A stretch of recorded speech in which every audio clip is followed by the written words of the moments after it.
ప్రభునందు ప్రియమైన శ్రోతలకు వందనములు. ఈ పోడ్కాస్ట్ కార్యక్రమం నాకు స్వాగతం. మీ అందరి కొరకు ఈ కార్యక్రమమును ప్రసారం చేయుచున్నాం. విని దైవాశీస్సులు పొందుకోగలరు. అందరికీ వందనాలు. మన జీవితం ఎప్పుడూ కూడా పూలబాటలా ఉండదు. అప్పుడప్పుడు మనం చీకటి లోయల గుండా, ఎడారి వంటి పరిస్థితుల గుండా వెళ్లాల్సి వస్తుంది.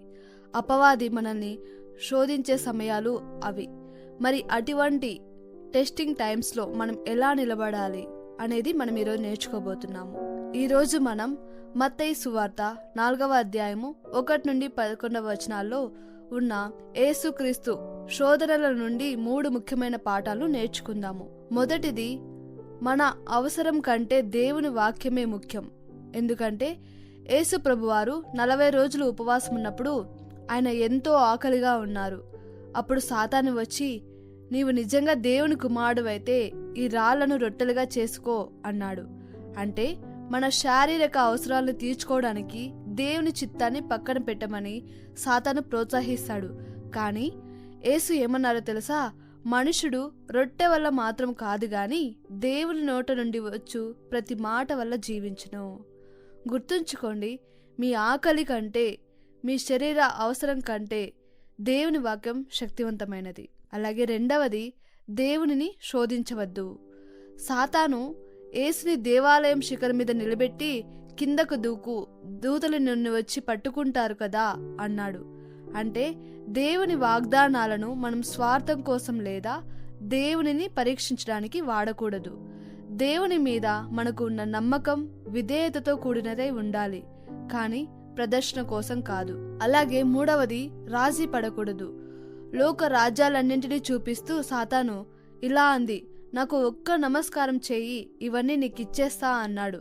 తక్కువ సమయంలో సులువుగా విజయం సాధించాలని సాతాను ఆశ చూపిస్తాడు.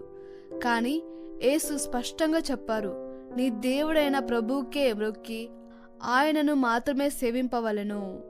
లోక సంబంధమైన లాభాల కోసం మన విశ్వాసాన్ని ఎప్పుడూ కూడా తాకట్టు పెట్టకూడదు. ప్రియ స్నేహితులారా, మీ జీవితంలో ఇప్పుడు ఎటువంటి పరీక్షలు ఎదురవుతున్నా సరే, అవి ఆర్థిక ఇబ్బందులా, లేదా అనారోగ్యమా, లేదా ఒంటరితనమా, గుర్తుంచుకోండి, యేసు కూడా శోధించబడ్డారు. కానీ ఆయన వాక్యముతో సాతాను జయించారు. మీరు ఒంటరిగా పోరాడకండి, దేవుని వాక్యాన్ని మీ ఆయుధంగా చేసుకోండి. శోధన మిమ్మల్ని పడగొట్టడానికి కాదు, మీ విశ్వాసాన్ని పదును పెట్టడానికే వస్తుంది.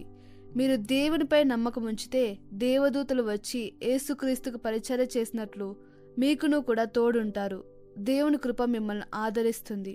ఇలాగూ ప్రార్థన చేయండి, ప్రభువా, శోధన సమయాల్లో మేం పడిపోకుండా నీ వాక్యం మీద ఆధారపడే శక్తిని మాకు ప్రసాదించు అని. Amen. God bless you all. ఈ కార్యక్రమమును గూర్చి మీ సలహాలు మరియు మీ ప్రార్థనా అవసరతల కొరకు మమ్మను సంప్రదించవలసిన మా ఫోన్ నంబర్ 948585085039 మరియు ఈమెయిల్ ఐడి info@fibaonline.org. మా ఫోన్ నంబర్ మరొకసారి 9480585039. Email ID info@fibaonline.org.